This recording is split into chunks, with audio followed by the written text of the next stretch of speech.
નમસ્કાર દર્શક મિત્રો, જન્માષ્ટમીની સંધ્યાએ હું હેતલ શાહ ડીએનટીવીના ન્યૂઝરૂમમાંથી આપનું સ્વાગત કરું છું। સમાચાર વિગતવાર જોતા પહેલા એક નજર આજના મુખ્ય સમાચારો પર। જન્માષ્ટમી બની ગોજારી દુર્ઘટનાની તારીખ। ખટલાદરા સ્થિત માધવનગરના વુડાના આવાસોમાં 2-3 માળની ઇમારતો પત્તાના મહેલની જેમ ધરાશાયી। 11 વ્યક્તિઓએ ગુમાવ્યા પ્રાણ, 3ની હાલત અતિ ગંભીર। પુરવઠા તંત્ર દ્વારા માંજલપુર સ્થિત સુરભી પાર્ક પાસે ગેસ રિફિલિંગ કરતા અપના બજારના ડ્રાઈવર અને ક્લીનરને ઝડપી પાડી ડીસીપી પોલીસને હવાલે કર્યા।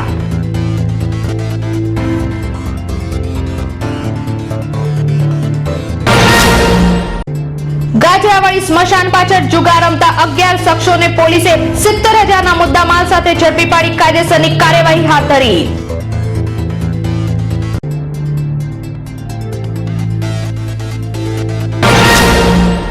હવે જોઈએ સમાચાર વિગતવાર।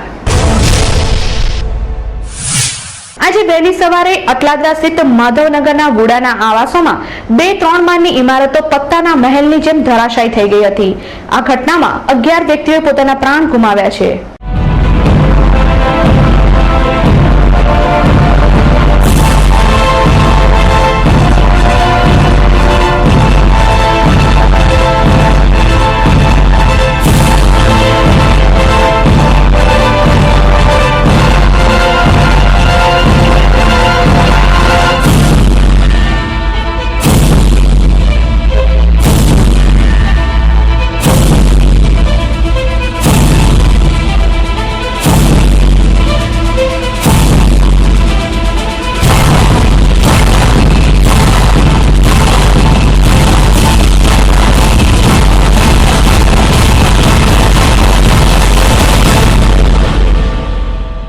ભગવાન શ્રી કૃષ્ણના જન્મદિવસની ઉજવણીની તૈયારીઓ કરી સમગ્ર શહેર મીઠી નિંદ્રા માણી રહ્યું હતું।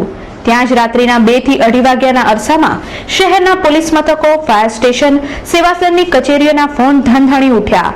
અમંગળ ઘટનાના એંધાણ સાથે પોલીસના જવાનો, ફાયરના લાશ્કરો, મીડિયા રિપોર્ટર તથા આર્મીના જવાનો અટલાદરા માધવનગરના નૂરુમના આવાસ વુડાના મકાનો પાસે પહોંચી અને સમગ્ર ઘટના પાષાણ હૃદયના માનવીને પણ પોક મૂકીને રડવાનું મન થાય તેવી જોવા મળી હતી। રાત્રિના 2 વાગે અટલાદરા સ્થિત પાણીની ટાંકી નજીક આવેલ કોર્પોરેશન દ્વારા બનાવવામાં આવેલા માધવનગરના વુડાના આવાસોમાં એક આખું 3 માળનું મકાન પત્તાના મહેલની જેમ ધરાશાયી થઈ ગયું હતું। આ મકાનમાં 11 જેટલા પરિવારો પોતાના બાળકો સાથે રહેતા હતા। તમામ લોકો મકાનના કાટમાળ નીચે દબાઈ ગયા। સમગ્ર વિસ્તાર મરણતોડ ચીસો અને આક્રંદથી ગાજી ઉઠ્યો। સન ફાર્મા રોડ સહિતનો સમગ્ર અટલાદરા વિસ્તાર મોડી રાતથી એમ્બ્યુલન્સ, ફાયરની ગાડીઓ અને સેવાસનના અધિકારીઓની ગાડીના સાયરનથી ધણધણી ઉઠ્યો। આસપાસના સ્થાનિકોના જીવ પડીકે બંધાઈ ગયા। લોકોના ધાડે ધાડા અટલાદરા વુડાના મકાનો ખાતે પહોંચી ગયા હતા। સમગ્ર વાતાવરણ નંદ મહોત્સવ મનાવવાની સ્થળે ગમગીનીમાં પરિવર્તિત થઈ ગયું હતું। ગોજારી ઘટના વિશે કંઈક સમજાય એ પહેલા સવારે 5 વાગે બીજું એક 3 માળનું મકાન તૂટી પડ્યું। માધવપુરાના વુડાના આવાસના બ્લોક નંબર 10 અને 11 બંને મકાનો ધરાશાયી થઈ ગયા। આજે જિંદગી હારી ગઈ। છેલ્લે મળતી માહિતી અનુસાર કાટમાળ નીચે 14 જણને બહાર કાઢવામાં આવ્યા છે, જેમાંથી 11 વ્યક્તિ આજે જિંદગી હારી ગઈ અને 3ની હાલત અતિ ગંભીર છે। અટલાદરા વિસ્તારમાં વુડાના મકાનો બનાવેલા હતા 383 જેવા। આખા યુનિટ હતા, એમાંથી 2 યુનિટ તૂટી ગયા।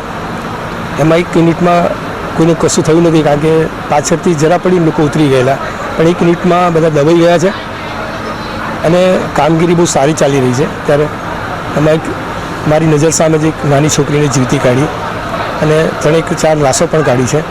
કામગીરી ચાલે છે। આ લગભગ 10-11 વર્ષ જૂના મકાનો બનાવેલા છે। માધવનગરના વુડાના મકાનોમાં અગાઉ સ્લેબ તૂટી પડવાની તેમજ પાણીની ટાંકી ફાટવાની ઘટનાના અહેવાલો અગાઉ ડીએનટીવીની ટીમ પ્રસ્તુત કરી ચૂકી છે।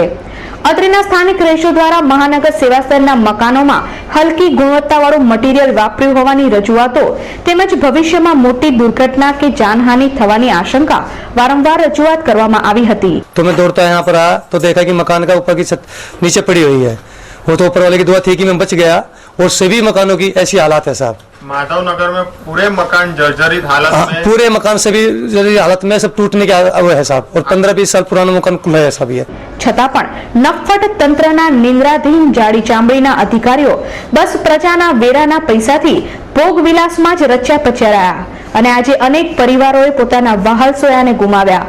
ફરીથી ગરીબો માટે ફાળવેલા મકાનો તૂટી પડતા તેઓ બેઘર બન્યા અને અત્યાર સુધી બધા રજૂઆત કેટલી બધી કરી પણ કોઈ આવ્યું જ નથી।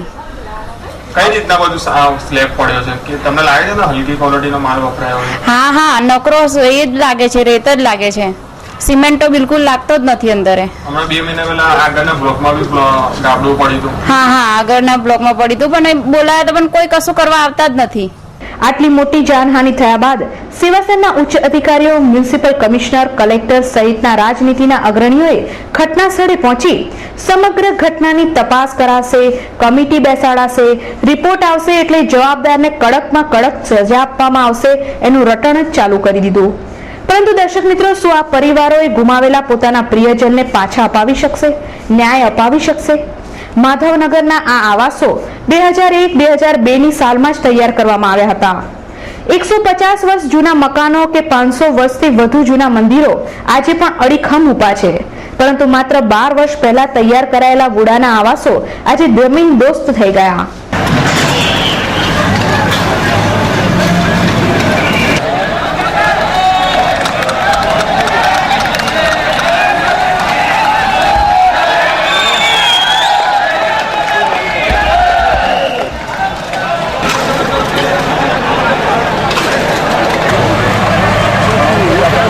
આ મકાનો બનાવતી વખતે સિમેન્ટની જગ્યાએ માટી અને રેતી જ વપરાઈ છે। આખા મકાનમાં ક્યાં પણ કોલમ કે બીમ મૂકવામાં જ નથી આવ્યા। સળિયા તો એક જ વર્ષમાં કટાઈ ગયા। આ ગંભીર આક્ષેપો કરનારા અહીંયા વસવાટ કરતા સ્થાનિક રહીશો જ છે, જેમણે અગાઉ વુડાના ચેરમેન NV પટેલને રજૂઆતો કરી હતી।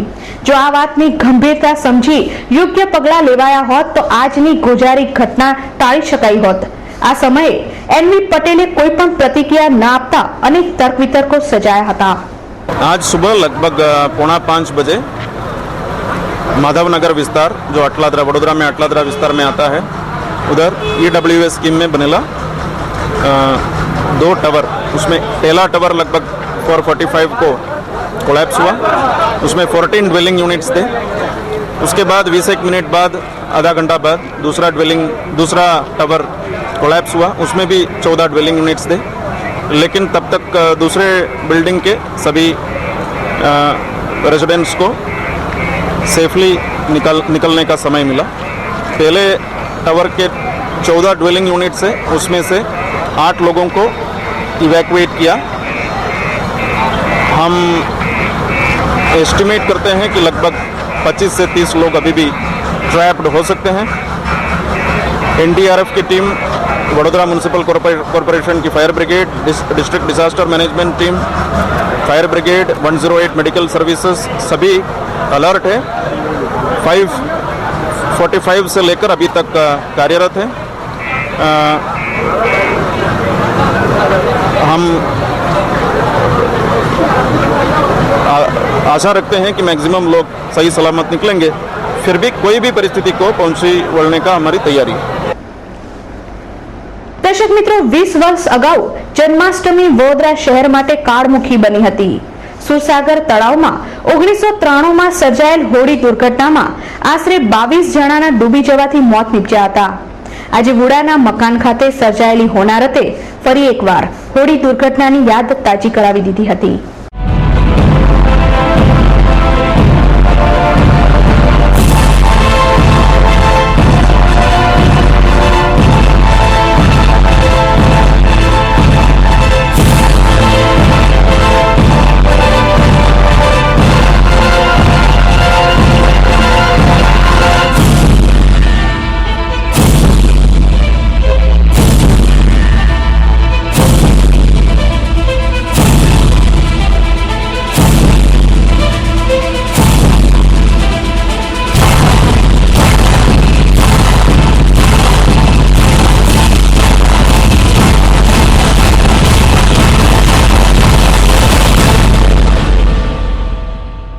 પુરવઠા તંત્ર દ્વારા માંજલપુર સ્થિત સુરભી પાર્ક ખાતે ગેસ રિફિલિંગ કરતા અપના બજારના ડ્રાઈવર તેમજ ક્લીનરને ઝડપી પાડવામાં આવ્યા હતા. ગેસ એજન્સી દ્વારા ગ્રાહકોને અપાતા ગેસના બોટલમાં ગેસ ઓછો આવતો હોવાની ગ્રાહકો દ્વારા વારંવાર એજન્સીઓમાં ફરિયાદ કરવામાં આવે છે, પરંતુ એજન્સીના ડ્રાઈવરો અને ક્લીનરોના કારનામાનો આજે પુરવઠા તંત્ર દ્વારા ભંડાફોડ કરવામાં આવ્યો હતો. માંજલપુર સ્થિત સુરભી પાર્ક પાસે અપના બજાર એજન્સીના ડ્રાઈવર શાકિર સૈયદ અને ક્લીનર શરદ ભાભોરના ગેસના બોટલમાંથી ગેસ કાઢી ખાલી બોટલમાં રિફિલિંગ કરતા રંગે હાથે ઝડપાઈ ગયા હતા. બનાવ અંગે પુરવઠા અધિકારીએ પીસીપી પોલીસને જાણ કરતા બંને આરોપીની પોલીસે અટકાયત કરી કાયદેસરની કાર્યવાહી હાથ ધરી છે. ગાજરાવાડી સ્મશાન પાછળ જુગાર રમતા 11 શખ્સોને પોલીસે 70,000ના મુદ્દામાલ સાથે ઝડપી પાડી કાયદેસરની કાર્યવાહી હાથ ધરી છે. શ્રાવણ માસ એટલે જુગારીયાઓ માટે જુગાર રમવાની સિઝન બની ગઈ છે. શ્રાવણીય જુગાર માત્ર પુરુષો જ નહીં, મહિલાઓમાં પણ પ્રચલિત બન્યો છે. શહેરના ગાજરાવાડી સ્મશાન પાછળ ગત રાત્રે વાડી પોલીસે દરોડો પાડી જુગાર રમતા 11 શખ્સોને ઝડપી પાડ્યા હતા. પોલીસે દાવમાં મૂકેલ 49,000 પાના પત્તા, મોબાઈલ સહિત કુલ રૂપિયા 70,000નો મુદ્દામાલ કબજે કરી કાયદેસરની કાર્યવાહી હાથ ધરી છે.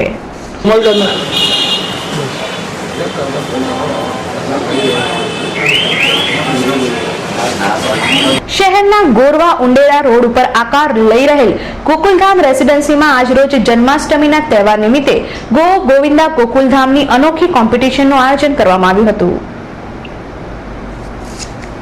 શહેરના ગોરવા ઉંડેરા રોડ પર નવીન બની રહેલ ગોકુલધામ રેસિડેન્સી ખાતે red FM, Sujal advertising, Gokuldham group અને DNTVના સહિયારા પ્રયાસથી જન્માષ્ટમીના તહેવારની અનોખી ઉજવણી કરવામાં આવી હતી, જેમાં ગો ગોવિંદા ગોકુલધામ નામની વિશેષ મટકી ફોડ સ્પર્ધાનું આયોજન કરવામાં આવ્યું હતું, જેમાં સ્પર્ધકના આંખે પાટા બાંધી લાકડીથી મટકી ફોડવાની ગોવાની ટ્રીપ પર જવાની તક સાંપડી હતી. आउट आउट आउट एक ही बार मारना है, एक ही बार मारना है. गए आउट, एक ही बार मारना था.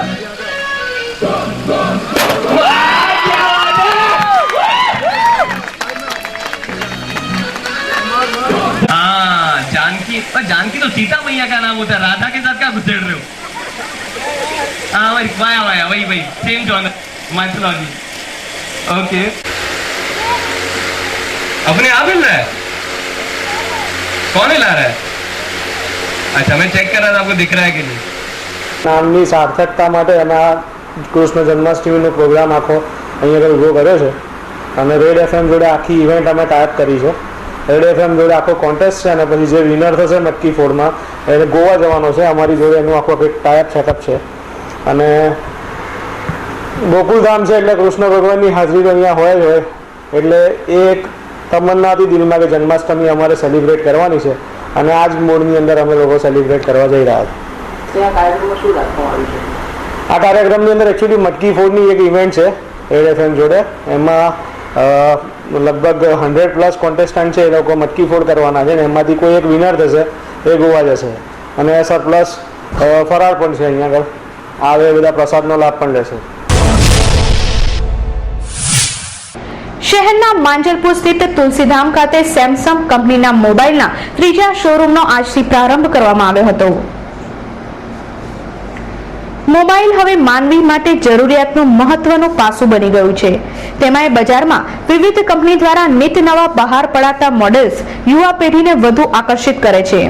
મોબાઈલની દુનિયામાં પ્રસિદ્ધ એવી સેમસંગ કંપની દ્વારા મોબાઈલ રસિયાઓ માટે માંજલપુર સ્થિત તુલસીધામ ખાતે ત્રીજા શોરૂમનો પ્રારંભ કરવામાં આવ્યો છે.